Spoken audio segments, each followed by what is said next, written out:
Salutations à vous, chers auditeurs et internautes de la radio-télévision Fadris. Bienvenue à votre première sortie du bulletin d'information pour ce 22 juillet 2025.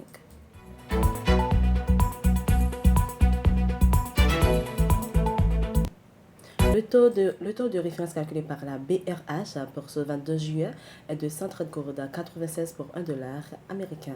29 soldats des forces armées d'Haïti FADH ont quitté le pays hier lundi à destination de la Martinique. Selon un communiqué de l'ambassade de France en Haïti, ils participeront à une formation intensive de 2 semaines avec le 33e régiment d'infanterie de marine RIMA des forces armées aux Antilles dans le cadre du programme de coopération militaire sabré signé entre Haïti et la France.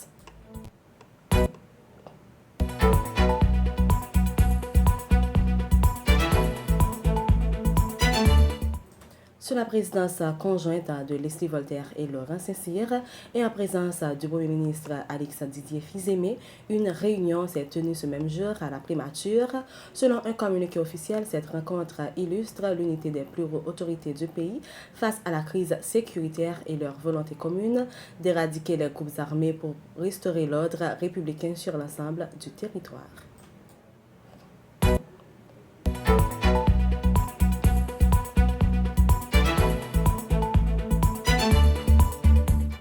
Le secrétaire d'État américain Marco Rubio a annoncé une série de mesures visant à expulser des résidents permanents légaux soupçonnés d'avoir soutenu Vivre Ensemble, une organisation haïtienne classée comme terroriste étrangère par les autorités américaines. Selon le département d'État, plusieurs détenteurs de cartes vertes sont désormais visés par des procédures de déportation pour leurs liens présumés avec des chefs de gang affiliés.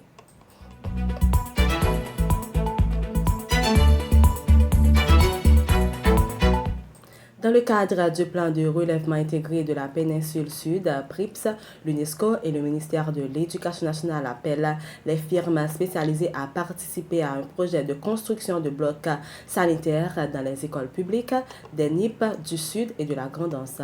L'appel à manifestation d'intérêt a été lancé le 19 juillet par le MENFP et l'UNESCO.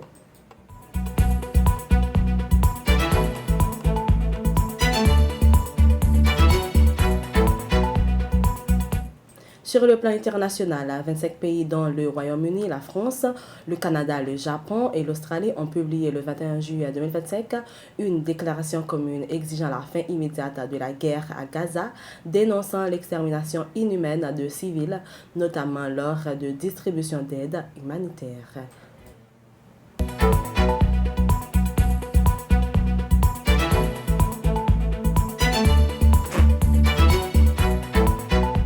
À Hanoï, le Premier ministre vietnamien Pham Minh Chinh a présidé la 3e session du comité directeur gouvernemental pour le développement scientifique, l'innovation et la transformation numérique dans le cadre du projet ZEO6, centré sur l'identification électronique et la gestion des données de la population.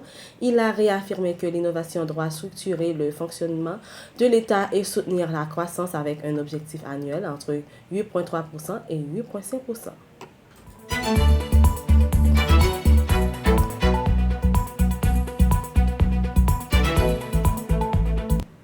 Malcolm Jamal Warner, célèbre pour son rôle de Theo Huxtable dans The Cosby Show 1984-1992, est décédé le 20 juillet à l'âge de 54 ans, victime d'une noyade accidentelle à Playa Colque, au Costa Rica, emporté par un courant marin. Acteur, musicien et podcasteur, il laisse derrière lui une carrière riche, marquée notamment par un Grammy Award en 2015. C'est la fin de votre bulletin d'information. Merci de l'avoir suivi. C'était avec vous Vanessa Cédouane.